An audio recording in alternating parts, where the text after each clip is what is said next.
Bien, y en cuanto a nuestro proyecto tipo 2, pues de nuevo nosotros habíamos planteado toda la descripción cinética de nuestro elemento, de cada uno de nuestros elementos que componen nuestro mecanismo, con toda la transmisión de todas las fuerzas en los pasadores que unen cada una de las barras de los elementos de nuestro mecanismo.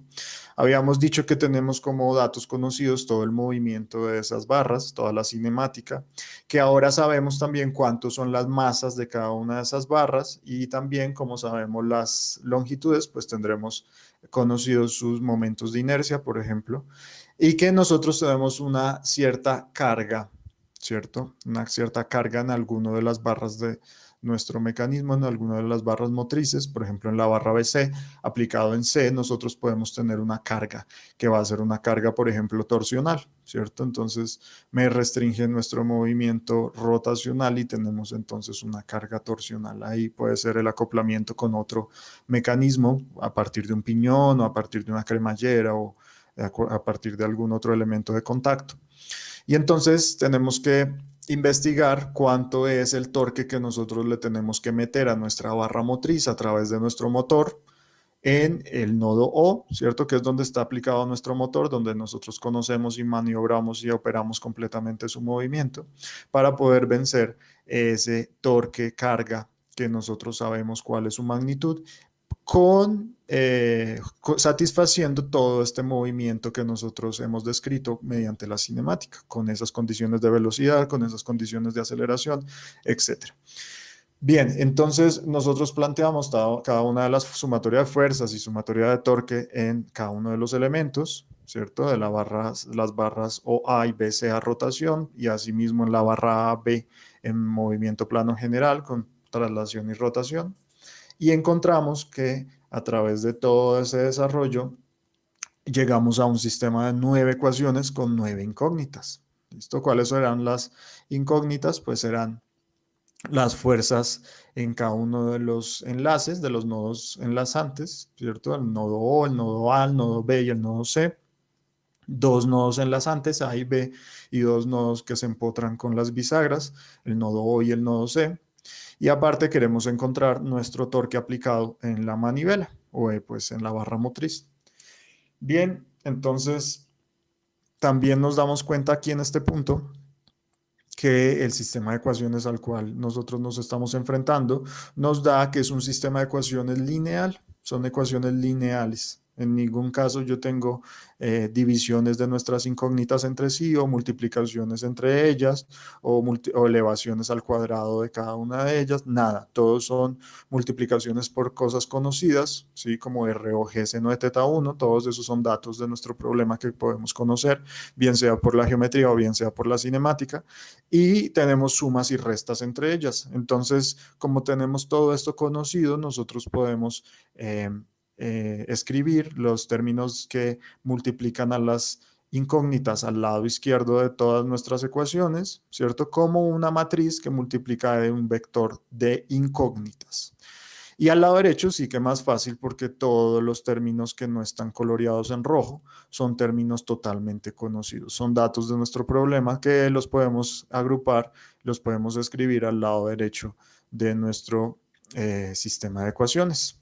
Entonces, de nuevo, nosotros organizando todo esto, que puede ser un ratico a mano, ¿cierto? Haciendo el ejercicio de llenar ese sudoku, nosotros podemos ver que la matriz está llena de ceros, casi toda está llena de ceros, ¿cierto?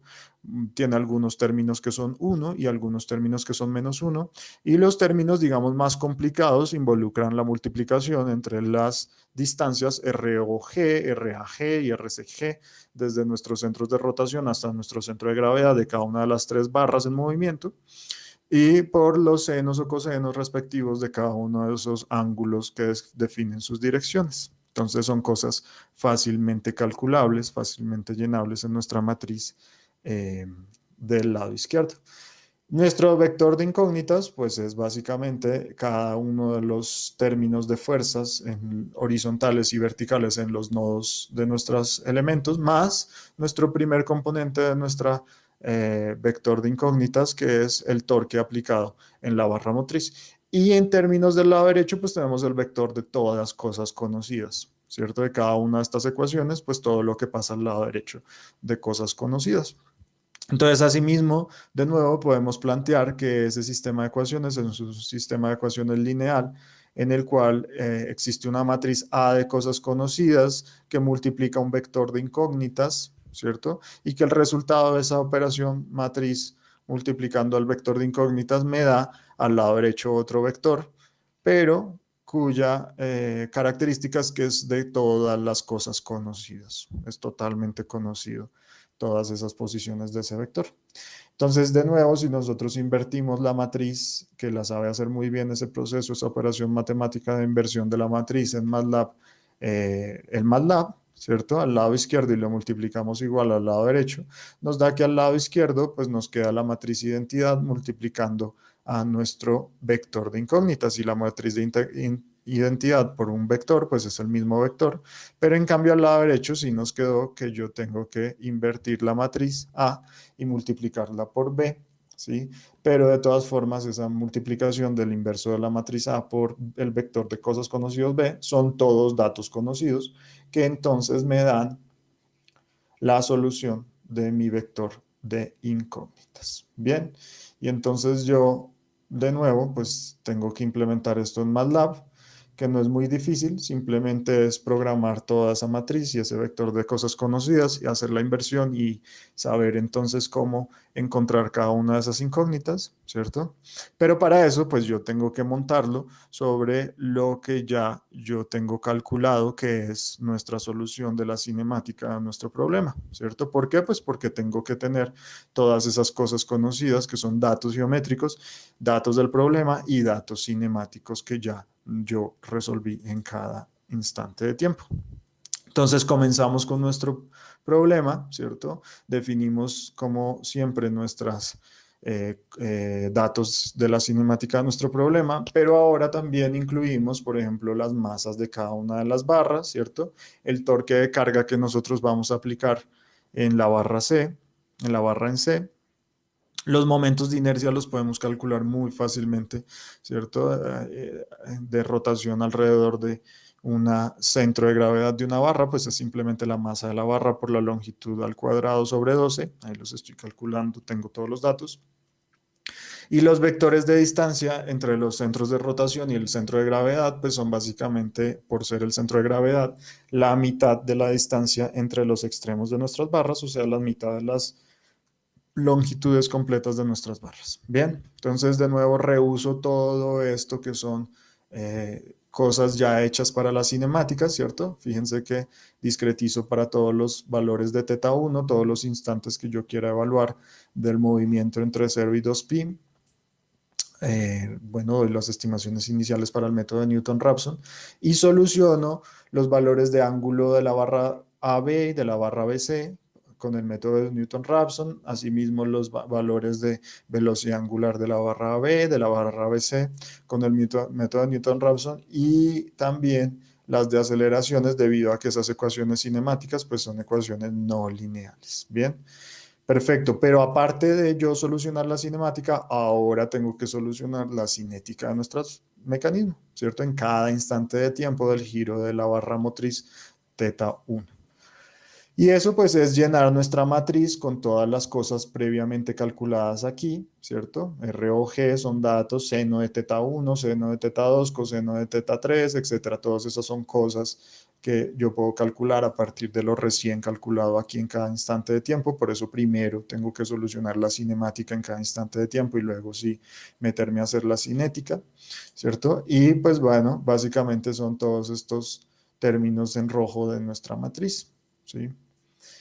En cuanto a nuestro vector del lado derecho, pues exactamente lo mismo. Yo tengo que saberlo llenar con todos estos términos del lado derecho, ¿cierto? Con cada una de estas condiciones que tengo que tener cuidado, ¿cierto? De saber cómo llenarlos acá con base en todas estas recién calculados. Por ejemplo, θ2 es recién calculado. Fíjense la posición, cada posición en I que acabo de sacar yo aquí de esta solución, ¿sí? Y así con todas las datos de nuestro problema cinemático. Bien, realizo la solución de nuestro vector de incógnitas y saco de ese vector de incógnitas cada una de nuestras variables de interés, ¿cierto? Primero que todo es el torque aplicado en la manivela, la barra motriz, y luego pues la fuerza horizontal y vertical del nodo O, del empotramiento en la bisagra, fuerza horizontal y vertical del nodo A, ¿cierto? De transmisión de fuerzas, fuerza horizontal y vertical del nodo B, fuerza horizontal y vertical del nodo C, también empotramiento en la bisagra. Ahí están nuestras 9 incógnitas de nuestro problema. Y igualmente llego y grafico, aquí yo tenía graficada todas las figuras de la cinemática de nuestro problema, tenía graficado entonces todas las posiciones teta 2, teta 3 respecto de teta 1, omega 2, omega 3 respecto de toda la vuelta de la manivela, ¿cierto? De la barra motriz, y las aceleraciones alfa 2 y alfa 3 respecto de toda la manivela, la vuelta de la manivela. Y ahora le sumo estas figuras que quiero ver, que son las figuras de el torque respecto de la vuelta de la manivela. Entonces, ¿cuánto le metemos? Tenemos que meter de torque a nuestro motor para poder realizar ese movimiento. Las fuerzas transmitidas en los nodos A y B, ¿cierto? Como fuerzas ahí de nuestros elementos de unión. Y las fuerzas también en los empotramientos, ¿sí? Fuerzas reacción en O y en C. Y ahí tengo todas estas figuras. Fíjense que hace cuánto le di ejecutar el problema y por lo que tiene que resolver tantos sistemas no lineales, ¿cierto? Con el método de Newton-Raphson, pues solamente para 100 ángulos de la vuelta de la manivela, pues se demoró sus buenos minuticos o su buen minutico ahí, ¿sí?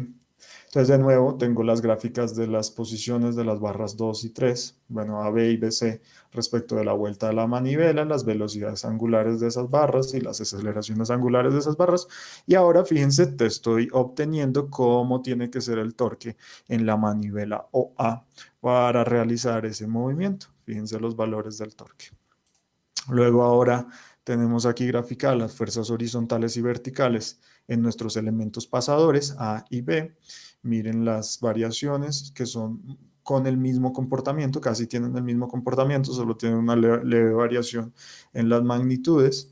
Y lo mismo para nuestras fuerzas en los empotramientos. Y ahí tenemos descrito completamente la dinámica de nuestro mecanismo de 3 barras.